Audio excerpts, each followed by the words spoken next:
नवम श्रेणी उत्कर्ष कार्यक्रम को तुम समस्त को स्वागत। आज आम पंचदश, षोड़श और सप्तदश दिवस विषय आलोचना करवा। आज आलोच्य विषय होची गति और यार प्रकार भेद। यही पाठटीर आलोचना सरिबा परे छात्र छात्री माने गतिर परिभाषा कहि परिबे, निज चारिपटे घटुथिबा विभिन्न गति को चिन्हि ताहार नामकरण करि परिबे, विभिन्न प्रकार गतिर वर्गीकरण करि परिबे और शेषरे वेग संबंधी सरल प्रश्नगुड़िकर समाधान करि परिबे। वर्तमान पिला माने परदा उपरे दिसुथिबा दृश्य गुड़ी को लक्ष्य कर। पिलाटीए दांत ब्रश करुछि, दुई जन लोकंक मध्यरु जणे चालुछि और अन्य जनक दौड़ुछि। सेहि भली पंखा बा फैनटी जोर रे घुरुछि। वर्तमान एही दृश्य गुड़ी को मध्य लक्ष्य कर। पिलाटीए दोली रे झुलुछि, बॉलटी बाउंस होई ऊपर तळ हेबारे लागिछि। पक्षीटी डेणा हलाई आराम रे आकाश रे उड़ुछि। वर्तमान এই घटना गुड़ी को देखि सारला परे आमे कहि परिबा जे समय अनुसार वस्तु बा व्यक्ति निजर स्थान परिवर्तन करिबा प्रक्रिया को गति कहा जाए। अच्छा, एपरि किछि कार्यर उदाहरण दे परिबो कि जेउटी वस्तुटीर एकाधिक गति देखा जाए? हाँ, एभली एक गतिर उदाहरण हेउछि पृथ्वीर सूर्य चारिपटे परिक्रमण गति। पृथ्वी सूर्य चारिपटरे परिक्रमण करुथिला बेले से निजर अक्ष चारिपटे मध्य घूरी बुलुथाए। अतएव एका संगरे पृथ्वी आवर्तन और परिक्रमण दुईटी जाक गति करिथाए।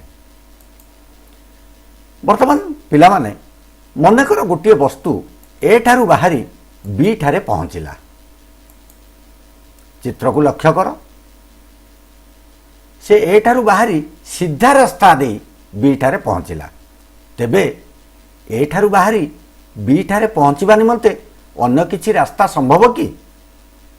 निश्चय अछि। तुम परदा को लक्ष्य कर। सेही ए आउ बी ठारे पहुंचवा पाई वर्तमान वस्तुटी एक वक्र पथरे गति करुछि। सेही भली वर्तमान अंका बंका हिथिबा अन्य एक रास्तारे मध्य ए ठारू बी पाखकू जाई हेबो। वर्तमान तमे एही भिन्न भिन्न उदाहरण रे कोन लक्ष्य कल?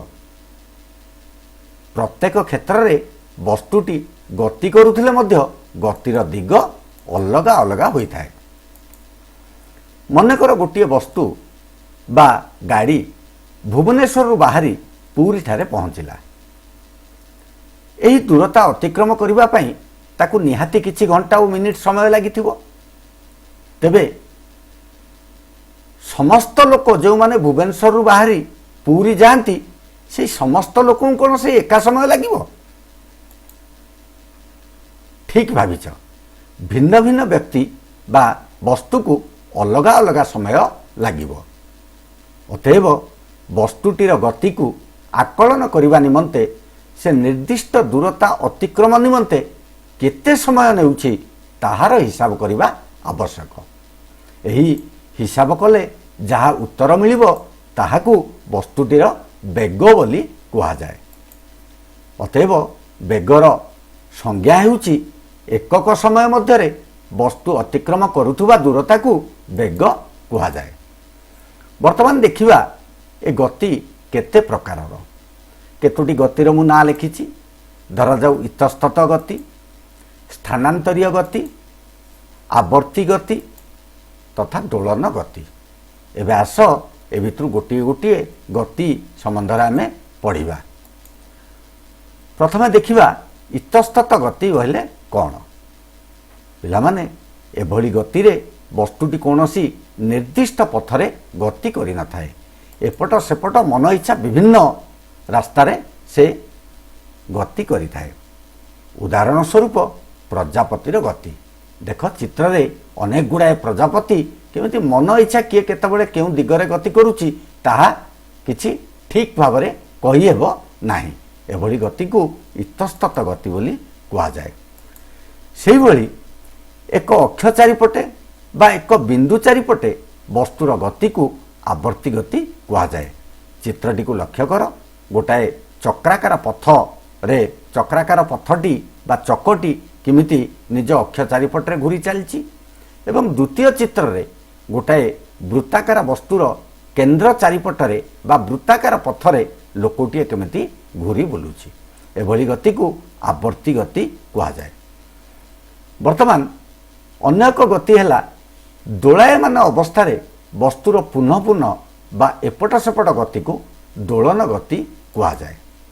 ଚିତ୍ରଟିକୁ ଲକ୍ଷ୍ୟ କର, ଗୋଟିଏ ପେଣ୍ଡୁଲମ୍ ବା ସୂତାରେ ବନ୍ଧା ହୋଇଥିବା ବଲ୍ଟି କିଭଳି ଏକ ନିର୍ଦ୍ଦିଷ୍ଟ ସମୟ ମଧ୍ୟରେ ଗୋଟିଏ ପଟୁ ଅନ୍ୟ ପଟକୁ ଏକ ବକ୍ରାକାର ପଥରେ ଯାଉଛି ଏବଂ ପୁନଶ୍ଚ ନିଜର ପୁରୁଣା ଜାଗାକୁ ଫେରି ଆସୁଛି। ଏ ପ୍ରକାର ଗତିକୁ ପିଲାମାନେ ଦୋଳନ ଗତି କୁହାଯାଏ। ବର୍ତ୍ତମାନ ଆମେ ଦେଖିବା ସ୍ଥାନାନ୍ତରୀୟ ଗତି କ'ଣ। ସ୍ଥାନାନ୍ତରୀୟ ଗତି ପିଲାମାନେ ଭିନ୍ନ ଭିନ୍ନ ପ୍ରକାରର ରହିଛି, ଯେପରିକି ସରଳ ରେଖୀୟ ଗତି, ବକ୍ର ରେଖୀୟ ଗତି, ବୃତ୍ତୀୟ ଗତି, ସମଗତି ଓ ଅସମ ଗତି।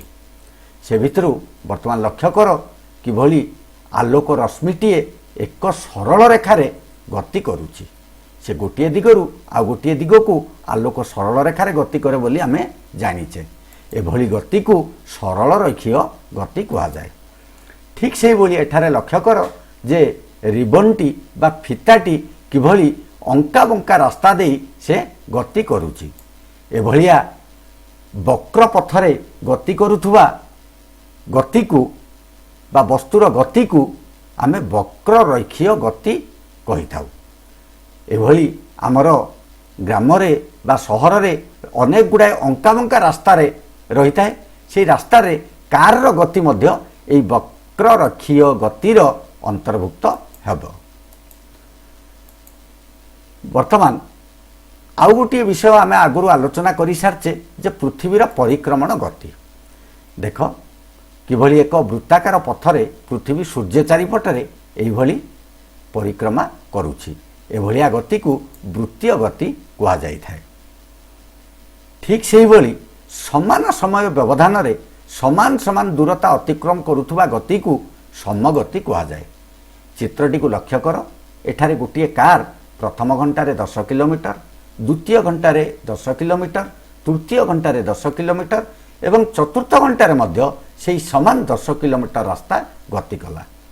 ନିର୍ଦ୍ଦିଷ୍ଟ ସମୟ ବ୍ୟବଧାନରେ ବସ୍ତୁଟି ସମାନ ସମାନ ଦୂରତା ବା 10 କିଲୋମିଟର ଗତି କରୁଥିବାରୁ ଏଠାରେ କାର୍ଟି ସମଗତିରେ ଗତି କରୁଛି ବୋଲି ଆମେ କହିପାରିବା। ସେହିଭଳି ଅସମଗତି ହେଉଛି ସମଗତିର ଠିକ୍ ଓଲଟା। ଯଦି ବସ୍ତୁଟିଏ ସମାନ ସମୟ ବ୍ୟବଧାନରେ ଭିନ୍ନ ଭିନ୍ନ ଦୂରତା ଅତିକ୍ରମ କରେ ତାହେଲେ ସେଭଳି ଗତିକୁ ଅସମଗତି କୁହାଯାଏ। ଏଠାରେ ଆଉ ଗୋଟିଏ କାର୍କୁ ଲକ୍ଷ୍ୟ କର, ସେ ପ୍ରଥମ ଘଣ୍ଟାରେ 20 କିଲୋମିଟର, ଦ୍ୱିତୀୟ ଘଣ୍ଟାରେ 5 କିଲୋମିଟର, ତୃତୀୟ ଘଣ୍ଟାରେ 5 କିଲୋମିଟର ଏବଂ ଚତୁର୍ଥ ଘଣ୍ଟାରେ 10 କିଲୋମିଟର ଏଭଳି ଅସମାନ ଦୂରତା ଗତି କରୁଛି। ଏଭଳି ଗତିକୁ ଅସମ ଗତି କୁହାଯାଇଥାଏ। ବର୍ତ୍ତମାନ ଆସ ଦେଖିବା ଆମେ ଯେଉଁ ଅନେକ ପ୍ରକାରର ଗତି ବିଷୟରେ ପଢ଼ିଲେ ତାହାର ଗୋଟାଏ ଫ୍ଲୋ ଚାର୍ଟ ମୁଁ ତୁମ ପରଦା ଉପରେ ଦେଇଛି, ତାକୁ ମନ ଧ୍ୟାନ ଦେଇ ଦେଖ ଏବଂ ମନେ ରଖିବାକୁ ଚେଷ୍ଟା କର, ତୁମକୁ ଅତି ସହଜ ଲାଗିବ। ଯେଭଳି ଗତିକୁ ଆମେ 4 ଭାଗରେ ଭାଗ କଲେ, ଇତସ୍ତତ ଗତି, ସ୍ଥାନାନ୍ତରୀୟ ଗତି, ଆବର୍ତ୍ତି ଗତି ଓ ଦଳନ ଗତି। ସେ ଭିତରୁ ସ୍ଥାନାନ୍ତରୀୟ ଗତି ଉପରେ ଆମେ ବିଶଦ ଭାବରେ ପଢ଼ିଲେ। ସ୍ଥାନାନ୍ତରୀୟ ଗତି 5 ପ୍ରକାରର ପଢ଼ିଲେ, ଯଥା ସରଳ ରେଖୀୟ ଗତି, ବକ୍ର ରେଖୀୟ ଗତି, ବୃତ୍ତୀୟ ଗତି, ସମଗତି ଓ ଅସମ ଗତି। ବର୍ତ୍ତମାନ ନିମ୍ନୋକ୍ତ କାର୍ଯ୍ୟଗୁଡ଼ିକୁ ଲକ୍ଷ୍ୟ କର ଏବଂ ସେମାନଙ୍କ ପାଖରେ କେଉଁ ପ୍ରକାରର ଗତି ଦେଖାଯାଏ ତାହାକୁ ଚିନ୍ତା କରି ଉତ୍ତର ତୁମ ଖାତାରେ ଲେଖ। ଦେଖ, ପ୍ରଥମ ଚିତ୍ରରେ ଲୋକଟିଏ ରୁଟି ବେଲୁଛି, ଦ୍ୱିତୀୟ ଚିତ୍ରରେ ପିଲାଟି ବଲ୍ଟିକୁ ଗୋଇଠା ମାରୁଛି, ତୃତୀୟ ଚିତ୍ରରେ ବସ୍ତୁଟିଏ ତରଙ୍ଗାୟିତ ଭାବରେ ଗତି କରୁଛି, ଚତୁର୍ଥ ଚିତ୍ରରେ ତୁମର ପାଣି ଟେପ୍ରୁ ପାଣି ଅନବରତ ଭାବେ ତଳକୁ ଖସୁଛି ଏବଂ ପଞ୍ଚମ ଚିତ୍ରରେ ଏକ ସରଳ ରେଖାରେ ବସ୍ତୁଟିଏ ଗତି କରୁଛି।